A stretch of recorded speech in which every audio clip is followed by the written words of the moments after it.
जय हिंद साथियों, स्वागत है आपका हमारी एक और नई वीडियो में। दोस्तों, आज हम यूपी पुलिस के पिछले पेपरों में आए हुए कुछ रीजनिंग के क्वेश्चन देखेंगे और इनको हल करेंगे। पहला क्वेश्चन हम देखेंगे। निम्नलिखित प्रश्न में एक या दो वक्तव्य दिए गए हैं जिनके आगे दो निष्कर्ष मान्यताएं फर्स्ट और सेकंड निकाले गए हैं। आपको विचार करना है कि वक्तव्य सत्य है, चाहे वह सामान्य शर्त तथ्यों से भिन्न प्रतीत होता हो। आपको निर्णय करना है कि दिए गए वक्तव्य में से कौन सा निश्चित रूप से सही निष्कर्ष मान्यता निकाला जा सकता है। दोस्तों, ये पहले कह रहा है कथन नंबर 1 में सभी बकरियां गाय हैं। सभी जो बकरियां हैं दोस्तों, बकरियां, ये बकरियां हो गई, सभी बकरियां गाय हैं। गाय इनके ऊपर आ जाएंगी, ठीक है। सभी गाय जानवर हैं, तो ये वाली जो गाय हैं इनकी कह रहा है सभी गाय जानवर हैं, तो ऊपर वाला जो गोला है ये हो जाएगा जानवर का, क्योंकि सभी गाय जानवर हैं। अंदर वाली बकरी हो जाएंगी और ये वाली हो जाएंगी गाय, ठीक है। अब देखेंगे कि निष्कर्ष क्या निकाल रहा है ये। सभी बकरियां जानवर हैं, तो बकरियां दोस्तों अंदर हैं और जानवर सबसे ऊपर है, तो सभी बकरियां यानी सब जो बकरियां हैं वो जानवर हैं, बिल्कुल है दोस्तों। पहला कथन सत्य माना जाएगा। दूसरा में कह रहा है सभी जानवर बकरियां हैं। सभी जानवर तो दोस्तों ये हैं ऊपर वाले, और बकरियां हैं ये, तो सभी तो नहीं है, कुछ जानवर जो है वो बकरियां हो सकती हैं, लेकिन सभी जानवर बकरियां नहीं हो सकते। दूसरा निष्कर्ष गलत है दोस्तों। तो इसमें हम देखेंगे केवल निष्कर्ष एक सही निकलता है, केवल दो सही निकलता है, एक सही निकलता है दोस्तों, तो ऑप्शन ए सही हो जाएगा इसका, ठीक है। क्वेश्चन नंबर 2 की तरफ बढ़ते हैं। क्वेश्चन नंबर 2 है यदि उत्तर को उत्तर पश्चिम कहा जाए, पश्चिम को दक्षिण पश्चिम कहा जाए, दक्षिण को दक्षिण पूर्व कहा जाए और इत्यादि। दोस्तों, ये क्वेश्चन बड़ा फंसाने वाला है। देखो, इसमें सबसे पहले जो आपको जानना है वो ये है कि दिशा ऐसे होती हैं, ऊपर उत्तर होता है, नीचे दक्षिण, इधर पश्चिम और इधर पूर्व। लेकिन ये जो कह रहा है वो आप समझिए, ये जो कह रहा है वो कह रहा है कि उत्तर को उत्तर पश्चिम कहा जाए। इसको दोस्तों उत्तर और पश्चिम कहा जाएगा, पश्चिम को दक्षिण पश्चिम कहा जाएगा, यानी पश्चिम इधर है तो इसको ये कह रहा है दक्षिण और पश्चिम, ठीक है। उसके बाद कह रहा है दक्षिण को दक्षिण पूर्व कहा जाए, दक्षिण ये है दोस्तों, तो इसको कह रहा है दक्षिण और पूर्व। उसके बाद बोल रहा है और इत्यादि, यानी आगे भी ऐसा ही है। इसका कहने का मतलब है कि आगे भी ऐसा ही है। तो आगे अगर हम इसको देखेंगे तो ये आएगा पूर्व उत्तर। क्यों दोस्तों? ये हमारी दिशा उत्तर होती है ना, ऊपर वाली दिशा होती है उत्तर। इसको बोल रहा है उत्तर और पश्चिम, यानी कि इधर वाली को एक को साथ में ले रहा है, ठीक है। इसमें अगर हम देख रहे हैं तो ये पश्चिम होती है लेकिन दक्षिण को भी साथ में ले लिया है। ये वाली दक्षिण होती है तो इसमें पूरब को भी साथ में ले लिया है। ये वाली अगर पूरब है तो इसमें उत्तर को साथ में ले लेगा, ठीक है। अब देखेंगे क्वेश्चन में क्या कह रहा है। एक व्यक्ति दक्षिण पश्चिम से, दक्षिण पश्चिम कौन सी है दोस्तों? ये वाली। तो दक्षिण पश्चिम मान लो यहाँ है, दक्षिण पश्चिम से उत्तर पूरब की ओर जाए, उत्तर पूरब हमारा ये है, तो दक्षिण पश्चिम से उत्तर की तरफ जा रहा है, ये उत्तर पश्चिम तरफ इतना गया, और फिर बाएं मुड़ जाए, बाएं यानी कि दोस्तों ऊपर की तरफ मुड़ जाएगा, फिर सीधा चलकर दोबारा बाएं मुड़ता है, फिर दोबारा बाएं मुड़ेगा, इधर मुड़ जाएगा। तो वह किस दिशा की ओर जा रहा है? तो दोस्तों इधर की दिशा हमारी कौन सी होगी? इधर वाली जो दिशा है वो होगी दक्षिण पश्चिम। तो दक्षिण पश्चिम कहाँ है? ऑप्शन डी में, ठीक है। ऐसे क्वेश्चन आते हैं दोस्तों पेपर में फंसाने के लिए, ऐसा क्वेश्चन जरूर आता है। बढ़ेंगे क्वेश्चन नंबर अगले की तरफ। क्वेश्चन नंबर 3 देखते हैं। ए बी सी डी तथा ई का वजन अलग अलग है, ठीक है दोस्तों। उसके बाद कह रहा है सी केवल ए से भारी है। सी जो है दोस्तों, सी ए से भारी है दोस्तों, तो ए छोटा हो गया, सी बड़ा हो गया। ए से भारी है यानी ए से बड़ा है तो सी ऊपर रख दिया, ए नीचे रख दिया। उसके बाद कह रहा है डी बी से हल्का है, यानी कि डी जो है दोस्तों बी से हल्का है, तो बी भारी हो गया और डी हल्का हो गया, ठीक है। पर ई से भारी है, यानी कि जो डी है वो ई से भारी है। डी, अब देखो सीक्वेंस कैसा बना है, डी बी से हल्का है, ये हो गया दोस्तों, पर ई से भारी है, ई से भारी हो गया। अब हम इस सीक्वेंस को देखें तो ये अलग अलग दोनों पहली बन जाती हैं हमारी, लेकिन ये सॉल्व तो होंगी नहीं। इसमें इसको ध्यान देना पड़ेगा हमें, ये वाली जो है सी केवल ए से भारी है, सी जो है वो केवल ए से भारी है। अगर हम इसको ऊपर रख देते हैं यहाँ पे तो ए जो है सबसे भारी हो गया इन तीनों से, इसलिए ऐसे ना रख के हम इसको नीचे रखेंगे इसके, तो सबसे ऊपर हो जाएगा बी, फिर डी, ई और सी और ए। अब देखो दोस्तों इसमें ये जो कह रहा है सी केवल ए से भारी है, तो ए से भारी हो गया सी, ठीक है। अब इसमें से पूछ रहा है वो कि सबसे भारी कौन है, तो सबसे भारी हो गया बी, ऑप्शन बी सही हो जाएगा। अगला क्वेश्चन देखेंगे। रमेश 2 किलोमीटर उत्तर की ओर चलता है। उत्तर यानी कि दोस्तों ये बना लो आप, ऊपर उत्तर, नीचे दक्षिण, इधर पश्चिम, इधर पूरब। ठीक है, रमेश 2 किलोमीटर ऊपर चलता है, यानी जो आर है ये 2 किलोमीटर चलता है उत्तर की तरफ, 2 किलोमीटर हो गया। फिर वह दाहिने घूमकर, दाहिने यानी कि राइट साइड घूमेगा और 1 किलोमीटर चलता है। वह दाहिने घूमा और फिर 2 किलोमीटर चला, यानी वो यहाँ से भी दाहिने घूम गया और 2 किलोमीटर चल दिया। अब उसका चेहरा किस दिशा में है, तो दोस्तों नीचे की तरफ है, तो नीचे होता है दक्षिण, ऑप्शन सी सही हो जाएगा। नेक्स्ट क्वेश्चन देखेंगे दोस्तों। यदि किसी कागज को नीचे दिए गए प्रश्न में दिखाए अनुसार मोड़कर काटा जाए तो खोलने के बाद वह किस आकृति में दिखाई देगा। तो दोस्तों सबसे पहले ये कागज़ को ऊपर मोड़ रहा है, फिर इधर से इधर मोड़ रहा है, उसके बाद यहाँ से काट रहा है इस कोने से। तो इसको खोलने के बाद पहले तो ये ऐसे बन जाएगा 2, और जब इसको ऊपर की तरफ खोलेंगे तो ये ऐसे बन जाएगा 4, यानी ऑप्शन सी सही होगा दोस्तों। ठीक है, नेक्स्ट क्वेश्चन देखेंगे दोस्तों। 26 जनवरी 2015 को सोमवार हो रहा हो तो 2 अक्टूबर 2015 को कौन सा दिन होगा। दोस्तों 26 जनवरी को आप उठा लीजिए, जनवरी होती है 31 की, तो 31 में 26 को जोड़ेंगे, 5 दिन तो दोस्तों इसके हो गए, प्लस उसके बाद आती है फरवरी। फरवरी दोस्तों 28 की होगी, 2015 है ना। अगर 2016 होता, लीप वर्ष आप जानते होंगे, जिसमें 4 का भाग चले जाए वो लीप वर्ष होता है, और वहाँ फरवरी 29 की होती है। लेकिन 2015 है तो यहाँ पर 28 की होगी, तो जिसमें 7 का भाग चले जाए वहाँ एक भी दिन नहीं बचता है, तो 7 चौका 28, ये हो जाएगा 0 दोस्तों। उसके बाद आता है मार्च, मार्च होता है 31 का, तो 3 दिन ले लेंगे। उसके बाद अप्रैल 2 दिन का, अप्रैल के बाद मई 3 दिन की, उसके बाद मई के बाद जून 2 दिन, जुलाई 3 दिन, अगस्त फिर 3 दिन, अगस्त के बाद सितंबर 2 दिन, और अक्टूबर के दोस्तों 2 दिन और ले रहा है ये। सबको जोड़ लेते हैं, 5 और 3 8, 8 और 2 10, 10 और 3 13, और 2 15, 15 और 3 18, 18 और 3 21, 21 और 2 23, 23 और 2 25, टोटल दोस्तों 25 दिन हो गए। इसमें भी 7 का भाग दे दो, 7 या 21, बचे दोस्तों कितने दिन, 4 दिन। अब सोमवार में आप 4 दिन जोड़ दीजिए, सोमवार से मंगल, बुध, बृहस्पति, शुक्र, दोस्तों ऑप्शन सी सही हो जाएगा। ठीक है, समझ गए। बढ़ते हैं नेक्स्ट क्वेश्चन की तरफ। इसमें दोस्तों ये त्रिकोणों की संख्या पूछ रहा है, त्रिकोण कितने होंगे। अगर हम इसमें त्रिकोण देखें दोस्तों तो 1 2 3 4 5 6 7 8 9 10, 10 तो दोस्तों ये सादा सादा हो गए। उसके बाद देखते हैं हम, तो एक ये हो जाएगा, एक ये हो जाएगा, कितने हो गए 12। उसके बाद दोस्तों एक ये वाला हो जाएगा 13, एक फिर दोस्तों ये वाला हो जाएगा 14, एक दोस्तों ये हो जाएगा 15, और एक ये हो जाएगा 16 होंगे दोस्तों, ऑप्शन डी सही होगा। ठीक है, नेक्स्ट क्वेश्चन देखते हैं। विकल्पों में से संबंधित शब्द अक्षरों संख्या को चुनिए। दोस्तों ऐसे क्वेश्चन सिर्फ पेपर में नंबर देने के लिए आते हैं। इसको देखिए, मोर, भारत और भालू। मोर जो है दोस्तों भारत का राष्ट्रीय पक्षी है। इसमें ये पूछ रहा है कि भालू ये किस देश का राष्ट्रीय पक्षी होगा। इसका मतलब ये है पूछने का, जैसे ये संबंधित है भारत से, ऐसे ये संबंधित किस देश से होगा। तो दोस्तों रूस का जो राष्ट्रीय पशु है वो भालू है दोस्तों। ठीक है, ऑप्शन डी सही होगा। आगे बढ़ते हैं।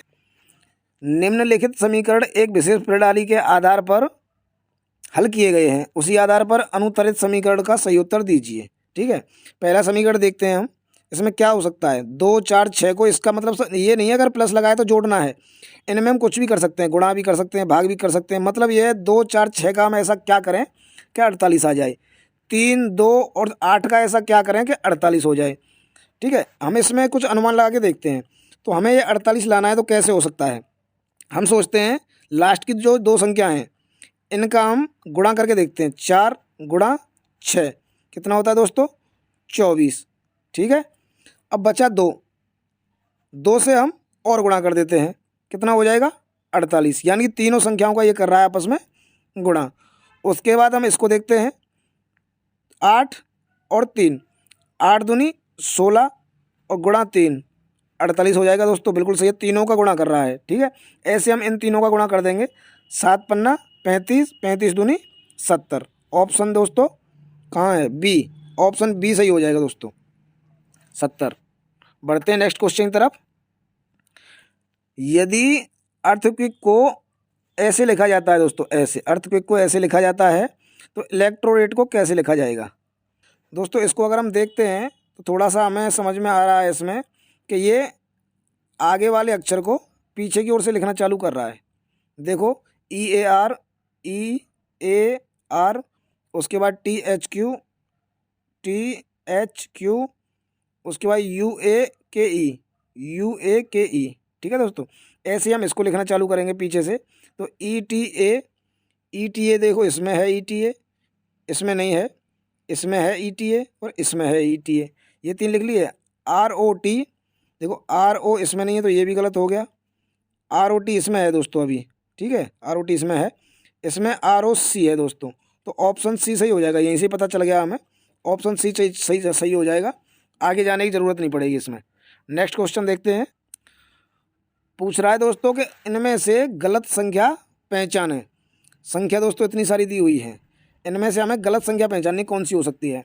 इसमें एक कौन सी ट्रिक लगा रहा है, अगर हम इसको जोड़ के देखते हैं तो 14 और 10 24, उसके बाद दोस्तों 20, उसके बाद 40, ऐसे भी जोड़ रहा है, उसके बाद कितना जोड़ रहा है 80, उसके बाद कितना जोड़ रहा है 164 जोड़ दिया इसने। इतना नहीं जोड़ना है इसमें, इसमें हमको हर बार डबल करना था, 10 का 20, 20 का 40, 40 का 80, 80 का 160 जोड़ना था। अगर हम 164 में 160 जोड़ते हैं तो कितना आएगा दोस्तों, 164 में 160 जोड़ेंगे तो 4 2 3, 324 आता, लेकिन यहाँ 328 है, तो ऑप्शन ए हो जाएगा। एक दोस्तों इसका सीधा फंडा और है, देखिए मैं दिखाता हूँ आपको, ये थोड़ी लॉन्ग है, अभी मैं आपको छोटा दिखाता हूँ इसमें। देखो इसमें ये पूछ रहा है कि गलत संख्या, तो इसमें आप देखिए सबसे पीछे 4 है, फिर 4 है, फिर 4 है, फिर 4 है, फिर 4 है, लेकिन इसमें 8 है, इसमें भी 4 है। आगे वाली संख्या हम देखें तो 1 का दोगुना 2 कर रहा है, 2 का दोगुना 4, 4 से 8, 8 से 16, 16 से 32, 32 से 64, लेकिन ये पीछे वाली जो संख्या है सब में 4 4 है, लेकिन इसमें 8 है दोस्तों, इसलिए ऑप्शन ए सही हो जाएगा। ठीक है, बढ़ेंगे क्वेश्चन नंबर नेक्स्ट की तरफ। एक क्वेश्चन ये और आया है जो बड़ा ही सिंपल है, इसमें पूछ रहा है विषम शब्द को पहचानिए। दोस्तों चंद्रमा, मंगल, शुक्र, बृहस्पति। इसमें दोस्तों आपको समझ आ रहा होगा, चंद्रमा जो है वो उपग्रह है पृथ्वी का, और सभी जो हैं ये ग्रह हैं दोस्तों। मंगल भी ग्रह है, शुक्र है, बृहस्पति है, ये ग्रह हैं, और चंद्रमा जो है ये उपग्रह है। तो ऑप्शन ए सही हो जाएगा दोस्तों इसका। ठीक है, देखेंगे नेक्स्ट क्वेश्चन। इसमें पूछ रहा है विलुप्त संख्या ज्ञात कीजिए। दोस्तों विलुप्त संख्या हमें अगर देखनी है तो हम इसमें कोई ऐसी ट्रिक लगाएंगे जिससे सीरीज पूरी बन जाए। तो दोस्तों सबसे पहले तो हमारा काम यही होता है कि घटा के देख लें हम, क्योंकि संख्या हमें ऐसे दिखाई दे रही है कि घटाने से काम चल सकता है। तो दोस्तों इसमें इसने कितना जोड़ा है, पीछे से लेंगे सीरीज, आगे से नहीं लेंगे, पीछे से लेंगे, क्योंकि जोड़ने में थोड़ा आसानी रहती है, जल्दी समझ में आ जाएगा। 71 में ये कितना जोड़ रहा है दोस्तों, 40 में कितना जोड़ रहा है कि 71 हो जाए, तो 71 में से 40 घटाएंगे, 11 में से 6 गए 5, और 6 में से 2 गए 2, 25 आएगा दोस्तों। उसके बाद इसमें देखें हम तो 7 में से 1 गया 6, और 8 में से 7 गए 1। तो दोस्तों हमें दिखाई दे रहा है यहाँ 25 यानी 5 का स्क्वायर, यहाँ है 16 तो ये 4 का स्क्वायर, उसके बाद दोस्तों ये 3 का स्क्वायर जोड़ेगा इसमें, यानी कि 9 अगर हम जोड़ेंगे से 87 में तो कितना हो जाएगा 96।